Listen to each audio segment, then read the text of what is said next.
It was Christmas on the island of Sodor. All the engines were working hard. Thomas and Toby were busy carrying people and parcels up and down the branch line. Everyone was happy. Only the coaches, Annie and Clarabelle, were complaining.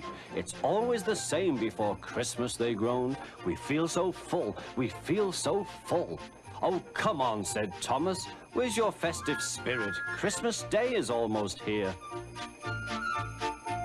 By the side of the track was a lonely little cottage with a familiar figure waving to them. It's Mrs. Kindly, whistled Thomas. Peep, peep, Happy Christmas. Thomas always felt better for seeing her. Christmas just wouldn't be Christmas without Mrs. Kindly. When work was over, Thomas went to see the other engines. All their coats had been polished. Ha, said Gordon, just look at us. Your driver will have to work fast to get you as smart as us.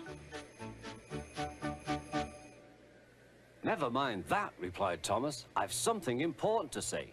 Do you realize it's a whole year since Mrs. Kindly saved us from a nasty accident? You remember when she was ill in bed and... Yes, of course, interrupted Edward. You told us how she waved her red dressing gown out of her window to warn you about a landslide ahead. And you and Toby gave her presents. Percy joined in, and Sir Topham Hatt sent her to Bournemouth to get better.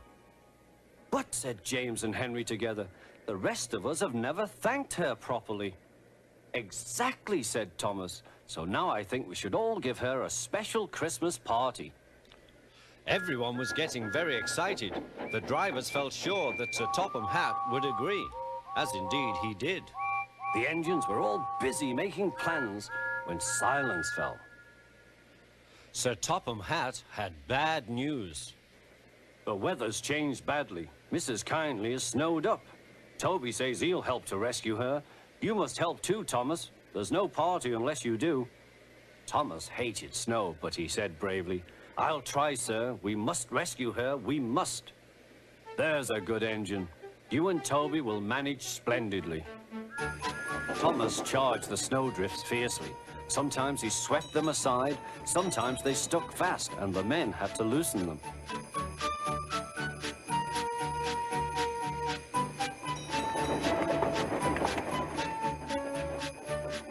But at the cutting near the cottage, they could go no further.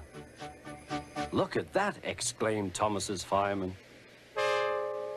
Peep, peep, peep, here we are, whistled Thomas. An answering wave came from an upstairs window. Then they heard a familiar sound.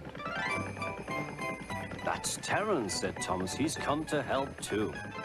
Sure enough, Terence had a snowplow and was working hard to clear a path to the railway line in safety. At long last, the rescue was complete. Percy took the tired workmen home. Terence said goodbye to Mrs. Kindly and promised to take care of her cottage as he watched them all set off. The engines made good time.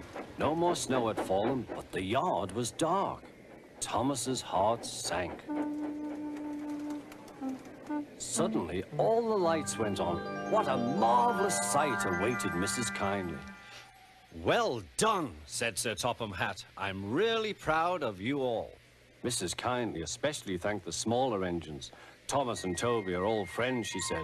And now, Percy, you are my friend too. Percy was very pleased. 3 cheers for Mrs. Kindly, he called. Peep, peep, peep. They all whistled. We wish you a Merry Christmas. We wish you a Merry Christmas. We wish you a Merry Christmas and a Happy New Year. Thomas the tank engine and his friends thought it was the best Christmas ever, and Mrs. Kindly could think of nowhere she would rather live than here with them on the island of Sodor.